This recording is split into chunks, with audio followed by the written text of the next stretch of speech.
Hi, I'm Amy, your personal assistant at Practice Autopilot. In this video, I'll walk you through the Cliniko patient's contact sync in Autopilot. To demonstrate this feature, I'll hand over to Damien, who will give you a guided tour. Thank you, Amy. So when you log into Autopilot, go to the sidebar and select Contacts. And then you'll see all of your contacts load, which are your patients that have been imported in real-time sync with Cliniko. And then you can search for certain contacts. So we're going to search for an example patient here that I've created. And then your patient will show up here in the main working area of Autopilot. And then you can just select on the patient name. And then here it will bring up that patient's particular file. And here you'll see the patient name. We're just using an example patient as the patient's name. And then below it, you've got 5 drop-down boxes. I'll talk you through them individually. So the first is all the contact information. You'll see that the patient ID is exactly the same as the Cliniko ID.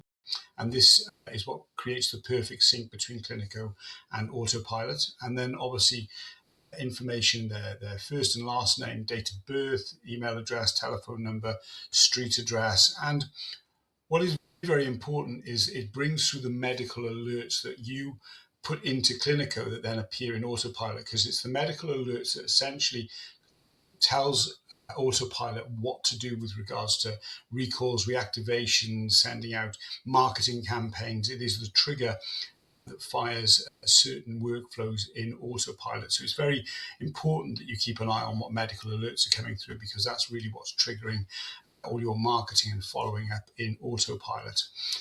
Moving on to the next drop down, you'll see it's the next appointment. So if they have a next appointment with you, you can see here it'll give you the date and time, what appointment they're in for, the practitioner that they're going to see next. If you've got more than one location, it'll bring that through as well.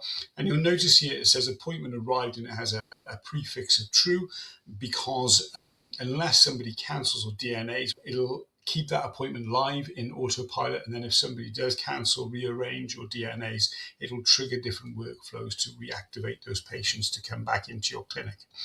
You can also search on the previous appointment, again, date, time, a type of patient, practitioner that they saw in location, etc., and whether that patient did turn up for that appointment also. And there are another 2 configurable drop downs here: general information, additional information, where you can add things into your patient file here in Autopilot.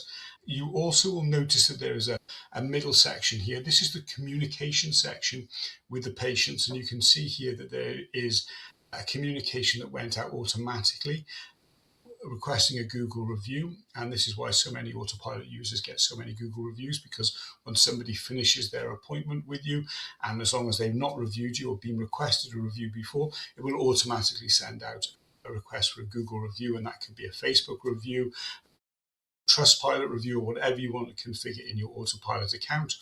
Also, the third panel here, there is another section where you'll find that there's appointment details and so forth. This is an upgrade that's coming later in the year, and you'll be able to see all of the calendar sync that will come in there, and also you'll be able to make notes, additional information with regards to your patients, and you'll also be able to track how your patients are interacting with your social media, and email campaigns will all be in this middle and right-hand panel as well. So you can see this is very much an overview of your patients that are in a real-time sync with Cliniko, and I hope that helps. Thank you. I hope this guide helps you understand how the integration works and how to navigate the contacts feature in Autopilot. For more help guides, please visit our website or subscribe to our YouTube channel. Thank you for watching.